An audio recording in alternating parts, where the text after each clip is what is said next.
प्रधान शिक्षक तागिद करिबारु हॉस्टल छाड़िले 39 अंतेवासी।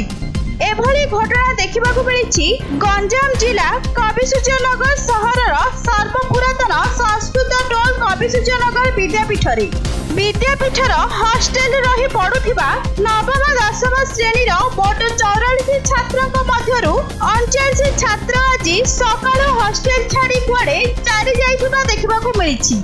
गत वर्ष विद्यापीठटी 5T रे रूपांतरित हेबा परे अंतेवासी माने नारायणपुर शासन निकट बंद विद्यालय कोठारे रहुथिबा बेले सेठारे षष्ठ श्रेणी ठारू दशम श्रेणीर समस्त श्रेणी छात्री रात्रि जापन लागि सुविधा न हेबा कारणरू नवम दशम श्रेणी छात्र माने रूपांतरित नूतन कोठारे रात्रि जापन करुथिले।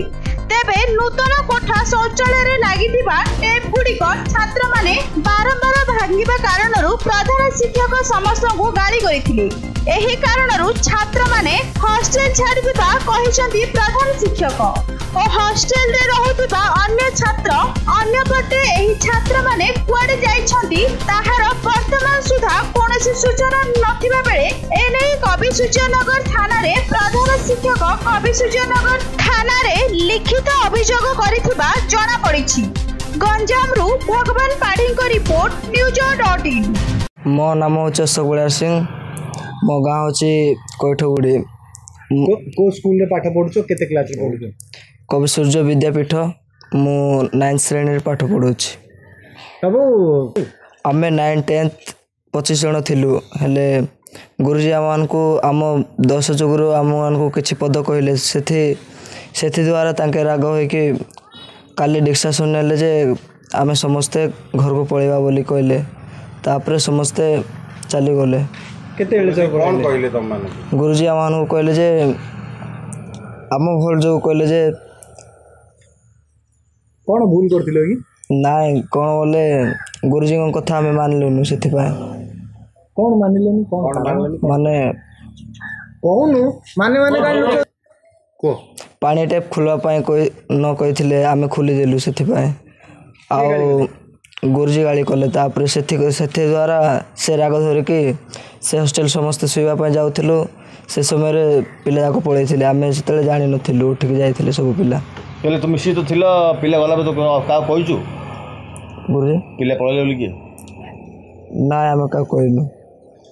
हेले कोन सेमान सब जो आगरु कथा होतले तमे मते तो सुनि दिबो कथा कोन को राग रे आवासीबे ना नै स्कूल को ए ताई सेमान ना आसीबो कहथिलु, बापा मां को धरि के आमे आसीबो कहथिलु। तमे काहे गलोनी समस्त पळेले तमे केमे ना मु जानि नि से कथा मु गली इच्छा लागले। आ बापा गाली कला कुआडे आइले कि बाडे भी कहला, सेथि पय गली नि।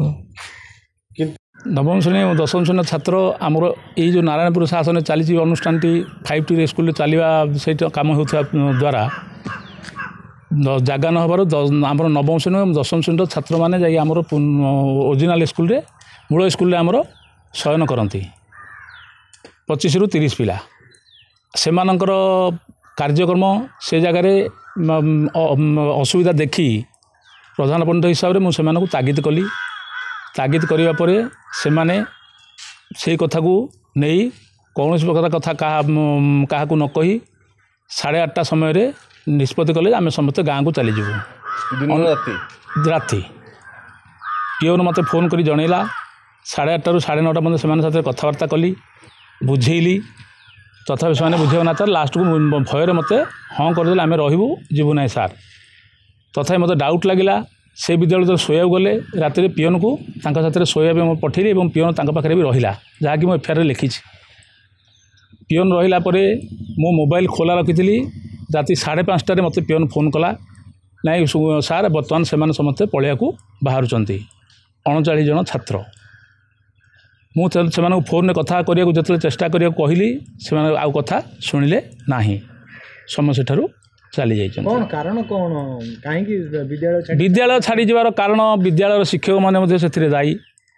विद्यालय शिक्षक द्वारा भी से जिन एवं पिला गोटे लाइन में नेला बेलू आउ गोटे लाइन जावाई दिग्दर्शन दि जाऊँगी जहाँफल कहीं से छात्रवृत्ति मिले ପ୍ରାୟ ଜଣଙ୍କର 30 ଟଙ୍କାରୁ 33 ଟଙ୍କା। ନାଇଁ ନାଇଁ ସେ ତ ଦୂରର କଥା। ହଁ ଆଜି ହଷ୍ଟେଲ ଛାଡ଼ିବାର କାରଣ କାରଣ ଏଇଆ ଯେ ବର୍ତ୍ତମାନ ଦୁଷ୍ଟାମି କଲେ, ଦୁଷ୍ଟାମି କରିବା ପରେ ତାଙ୍କୁ ଦୁଷ୍ଟାମି ନ କରିବା ପାଇଁ କୁହାଗଲା ଏବଂ ଯଦି ଦୁଷ୍ଟାମି କରିବ ତାହେଲେ ଅନୁଷ୍ଠାନରେ ରହିଲେ ରୁହ ନ ନାହିଁ ତାଙ୍କୁ କହିଲା ପରେ ସେମାନେ ସେ କଥାକୁ ଗୁରୁତ୍ୱ ଦେଇ ଚାଲି ଯାଇଛନ୍ତି।